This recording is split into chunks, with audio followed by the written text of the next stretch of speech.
विद्यार्थी मित्र हो, दैनंदिन व्यवहारात आपण लांबी, वस्तुमान, धारकता मोजण्यासाठी अनुक्रमे मीटर, ग्रॅम, लिटर ही एकके वापरतो.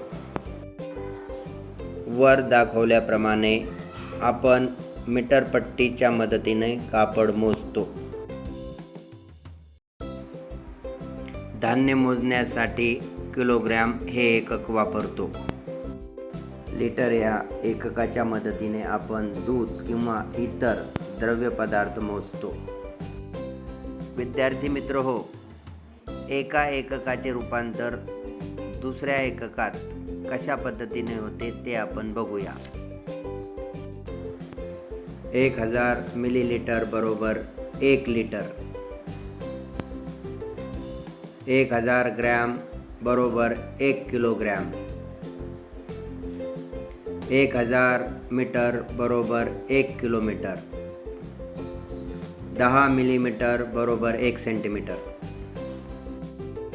आता आपण मापनावरील बेरजेची उदाहरणे बघणार आहोत. करा 4 किलोमीटर 350 मीटर अधिक 5 किलोमीटर 850 मीटर. आपण 2 कॉलम केले, 1 किलोमीटरचा आणि 1 मीटरचा. 4 किलोमीटर 350 मीटर, 5 किलोमीटर 850 मीटर. आपण मीटरची बेरीज करूया.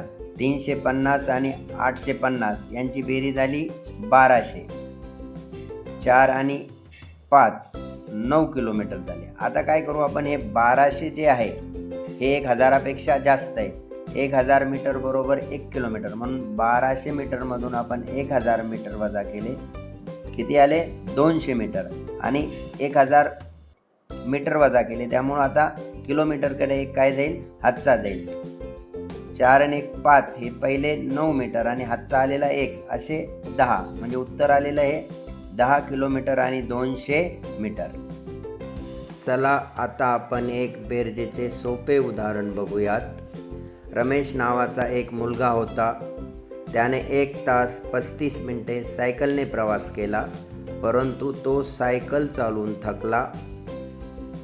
त्याला त्याच्या अंतिम स्थानाकडे जाणारी एक बस दिसली.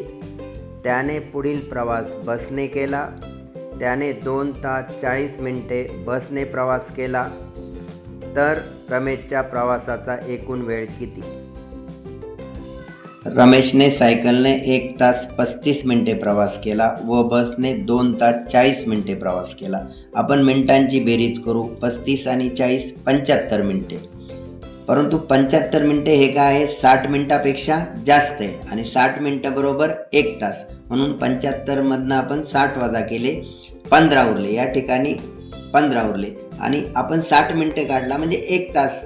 तर आपण काय करणार आहोत, तासाच्या कॉलममध्ये 1 हातचा घेणार आहोत. 2 आणि 1 3 तास आणि इकडचा हातचा आलेला 1 तास, असे किती तास झाले, 4 तास. म्हणजे 4 तास 15 मिनिटे. म्हणजेच सायकलने 1 तास 35 मिनिटं व बसने 2 तास 40 मिनिटे, असा एकूण रमेशने 4 तास 15 मिनिटे प्रवास केला.